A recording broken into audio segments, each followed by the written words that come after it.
Cuma yang tagai beken talakai ke bancara beken baik tupeh hati gure de mendang doa gure benar saja tanya.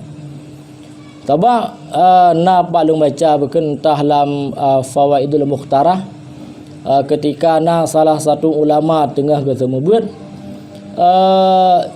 beken truk sira urang buat giyak teh gure benar dekenju.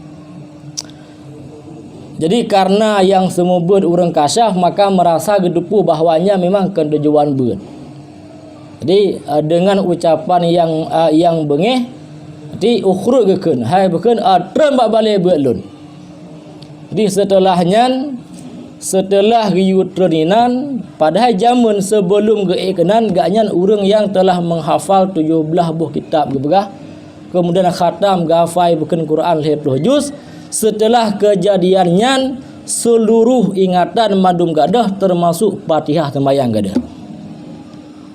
Banyak wate tupeh ngan gure. Hai biasa kan Fatihah kan daruri. Hana urang dakeun yang naje Fatihah. Tapi karena nyan sagai tupeh menan truk bak Fatihah gadah.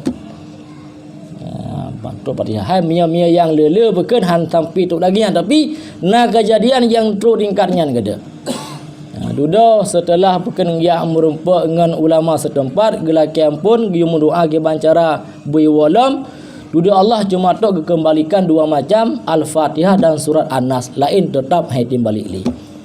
Jadi mubalik bukan jiriwang lam Fatihah sekedar untuk lepas ke sembahyang.